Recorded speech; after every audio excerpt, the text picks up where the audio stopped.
नमस्कार दोस्तों, civil service institute में एक बार फिर से आप सभी का स्वागत है। आज के सेशन में हम देखते हैं कि जियोग्राफी के इंपॉर्टेंट टॉपिक जो कि आरओ या आरओ की परीक्षा के लिए काफ़ी महत्वपूर्ण है, वो हम देखेंगे। देखिए, यहाँ पे टॉपिक लेने का मतलब सिर्फ इतना है कि उससे लास्ट ईयर कितने प्रश्न पूछे गए हैं या फिर प्रश्न आ सकते हैं, उसी के आधार पर ये पूरा एनालिसिस किया गया है। ठीक है, तो वन बाय वन इसमें जितने भी टॉपिक्स हैं हम देख लेते हैं और इनसे रिलेटेड जो भी चीज़ें हैं वो सारी यहाँ पे डिस्कस कर लेते हैं, जिससे कि जियोग्राफी को पढ़ने का एक हमें रोड मैप मिल पाए, हम चीज़ों को आसानी से कवर कर सकें। क्योंकि सिलेबस में अगर आपने देखा होगा तो वहाँ पे बस छोटा सा लिखा हुआ है कि भारत का भूगोल, उससे रिलेटेड कुछ महत्वपूर्ण चीज़ें, लेकिन प्रश्न जो पूछे जाते हैं उनका जो एरिया है वो काफ़ी बड़ा है, तो वो यहाँ पे हम समेटने की कोशिश करते हैं। तो इसमें सबसे पहला जो है भारत की भौगोलिक स्थिति। अब भारत की भौगोलिक स्थिति जो है उसमें एक सामान्य परिचय में क्या-क्या चीज़ें हम देख लेंगे।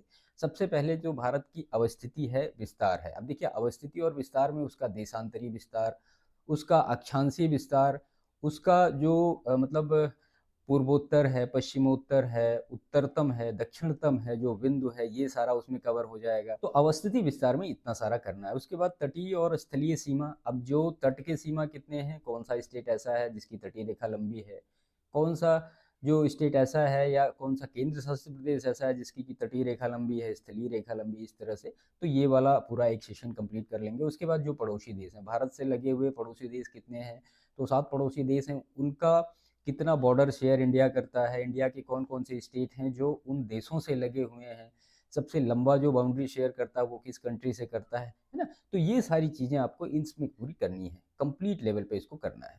और भारत विश्व की जो एक स्थिति है, जैसे कि मान लिया ओवरऑल पॉपुलेशन में इंडिया का क्या रोल है, ओवरऑल जो एरिया में इंडिया का क्या रोल है, तो ये सारी चीज़ें आप भारत की भौगोलिक स्थिति में कंप्लीट करेंगे।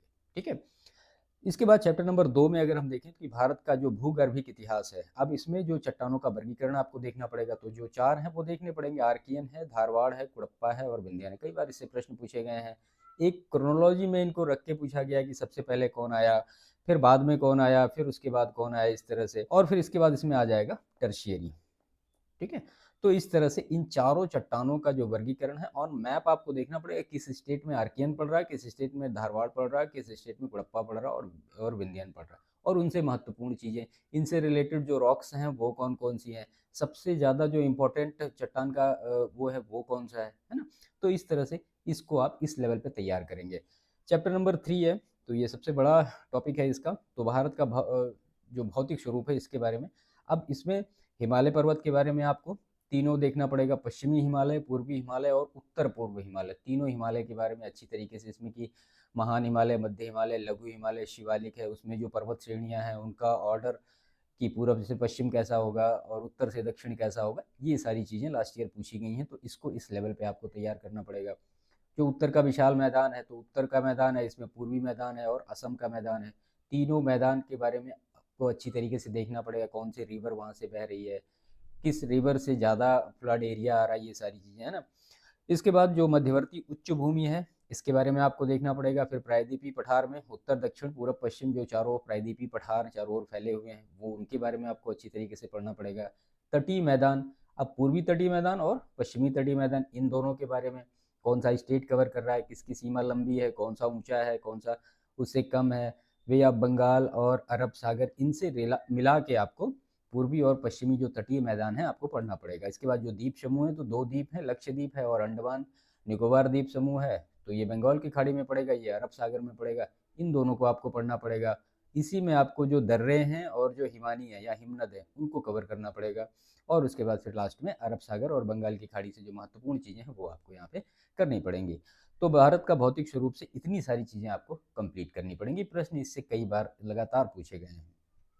चैप्टर नंबर 4 जो कि जलवायु का टॉपिक है, बहुत महत्वपूर्ण टॉपिक है, बहुत ज़्यादा कंसेप्चुअल टॉपिक है।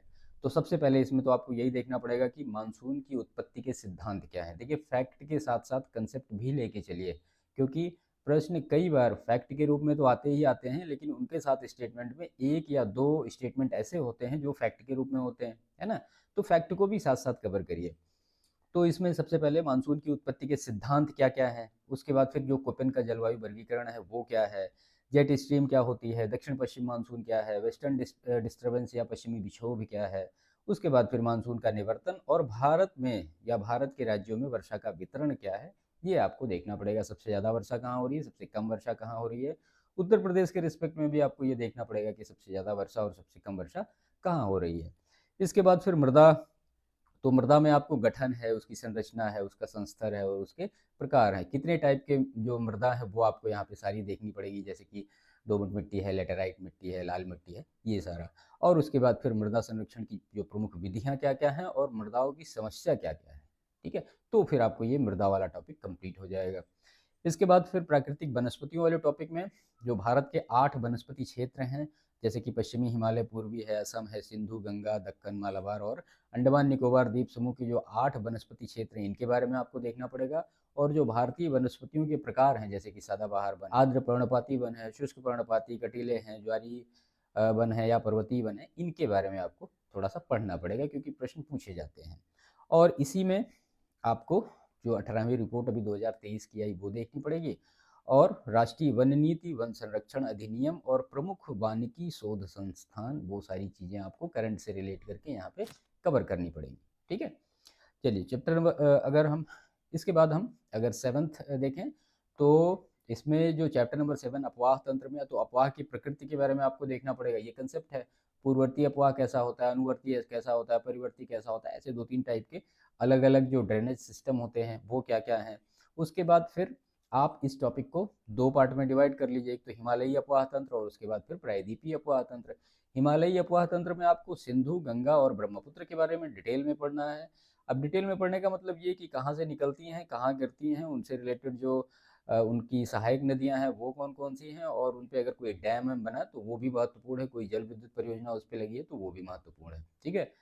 इसके बाद अगर प्रायद्वीपीय अपवाह तंत्र में आप देखें तो इसको 2 पार्ट में डिवाइड कर लीजिए, पश्चिमी घाट से किसका उद्गम हुआ है और सह्याद्री या विंध्य पर्वत से किसका उद्गम हुआ है। तो पश्चिमी घाट से फिर कृष्णा, गोदावरी, कावेरी, पेन्नार हैं, और फिर सह्याद्री या विंध्य से महानदी, नर्मदा और तापी हैं। इनको भी बिल्कुल ऐसे ही कि कहाँ से निकलती हैं, कहाँ गिरती हैं, और इनके बीच में जो इनकी सब्सिडरी हैं यानी जो सहायक नदियाँ हैं वो कौन कौन सी हैं, और अगर कोई डैम है इनके ऊपर या अभी लेटेस्ट में कोई बना है तो वो महत्वपूर्ण चीज़ें हैं। इतना सब करने के बाद फिर आपका ड्रेनेज सिस्टम का जो टॉपिक हो वो कंप्लीट हो जाएगा। इसके बाद बहुउद्देशीय परियोजनाएं। अब बहुउद्देशीय परियोजनाओं से कई बार प्रश्न पूछे गए हैं, तो यहाँ पे मैंने कुछ लिखे हैं, इतना तो आप कम से कम तैयार करके ही जाइए। बाकी अगर आपको समय मिलता है और भी करने के लिए तो और भी बेहतर तरीके से इनको तैयार कर सकते हैं। तो दामोदर है, भाखड़ा नांगल है, रिहंद है, हीराकुंड है, ब्यास है, गंडक है, इंदिरा गांधी राजस्थान नहर जिसको कहते हैं, चंबल है, नागार्जुन सागर है, तुंगभद्रा, मयूराक्षी, शरावती, कोयना, बगलिहार, किशनगंगा, पोलावरम और पंचेश्वर। वैसे मैंने जितने भी इंपॉर्टेंट थे वो सारे लिख दिए हैं, तो इतना कम से कम आप इनको अच्छी तरीके से तैयार करिए कि किस नदी पर बने हुए हैं, कितना मेगावाट का जो जल विद्युत है उनका उत्पादन हो रहा है ना। तो इस तरह से आप इस टॉपिक को कंप्लीट करिए। उसके बाद चैप्टर नंबर 9 है खनिज संसाधन। खनिज संसाधन को आप 2 पार्ट में डिवाइड कर लीजिए, एक तो आपको धात्विक मिलेगा, दूसरा अधात्विक मिलेगा। अब जितने भी धात्विक खनिज हैं, मेनली लौह है, मैंगनीज है, तांबा है, बॉक्साइट, इन चारों के बारे में, इनके और क्या क्या हैं, कहाँ पे इनसे रिलेटेड माइनिंग हो रही है, वो सारी चीज़ें, कौन सा स्टेट सबसे ज़्यादा कर रहा है, कौन सा स्टेट सबसे कम कर रहा है, ये सारे, उत्तर प्रदेश का इसमें क्या रोल है, वो सब। तो ये सारी चीज़ें आपको इन दोनों में आपको कंप्लीट करनी पड़ेगी, जो कि धात्विक और अधात्विक दोनों में, ठीक है। और इसी में फिर आपको एक पार्ट मिलेगा इसका जो ऊर्जा संसाधन का है। अब 2 टाइप का होता है, नवीकरणीय है, अनवीकरणीय है। नवीकरणीय में पवन है, सौर है, ज्वारीय है, भूतापीय है, बायोमास है, ये सारे जो है नवीकरणीय है। अनवीकरणीय में कोयला है, पेट्रोलियम है, प्राकृतिक गैस, ये सारे हैं। इनके बारे में आपको थोड़ा थोड़ा पढ़ना पड़ेगा डिटेल में कि कौन सा स्टेट टॉप पर है, और मतलब टॉप 3 तो कम से कम याद रखिएगा। जैसे कोयला उत्पादन में टॉप 3 स्टेट कौन से हैं, या फिर सौर ऊर्जा में टॉप 3 स्टेट कौन कौन से हैं, पवन ऊर्जा में टॉप 3 स्टेट कौन कौन से हैं, है ना। इसके बाद फिर परिवहन और संचार। अब परिवहन संचार को आप 4 पार्ट में डिवाइड कर लीजिए। एक तो सड़क हो गया, रेल है, वायु है और जल है। इसी में आप पाइपलाइन भी ऐड कर सकते हैं, पाइपलाइन भी है। तो सड़क जो परिवहन है उसको आप, उसमें जितने भी NH हैं यानी नेशनल हाईवेज हैं वो आप इनको अच्छी तरीके से कंप्लीट करिएगा।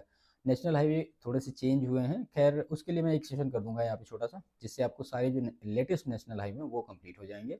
ऐसे ही रेल के बारे में, उनका मुख्यालय कहाँ है, अभी कोई नया कुछ इवेंट हुआ इसमें, तो वो सारी चीज़ें आपको याद होनी चाहिए।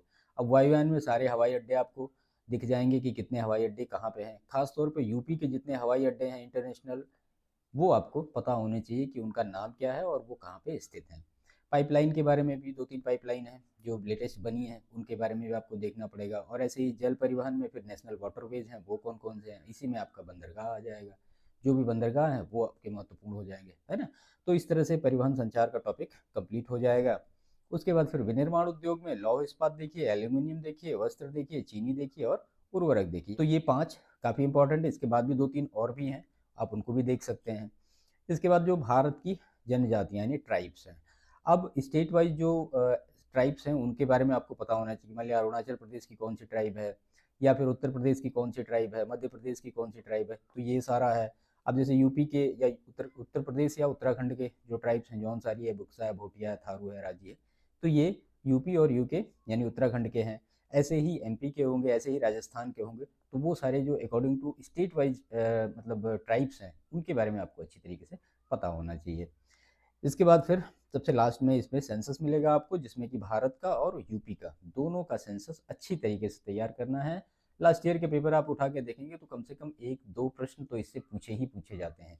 और हाँ, इसी में अर्बनाइजेशन यानी नगरीकरण भी आप जोड़ दीजिए, तो ये कंप्लीट टॉपिक हो जाएगा जनसंख्या और नगरीकरण का। तो ये इंपॉर्टेंट टॉपिक थे जियोग्राफी के, जो कि महत्वपूर्ण थे। इनको आप अच्छी तरीके से तैयार कर लीजिए। इसके बाद फिर आप टेस्ट सीरीज लगाएंगे तो आपको लगेगा कि हाँ, एक कॉन्फिडेंस आपको बिल्डअप होगा कि हाँ, जो चीज़ें हमने लास्ट टाइम पढ़ी हैं उनका अच्छा खासा यहाँ पे यूटिलाइजेशन हो रहा है।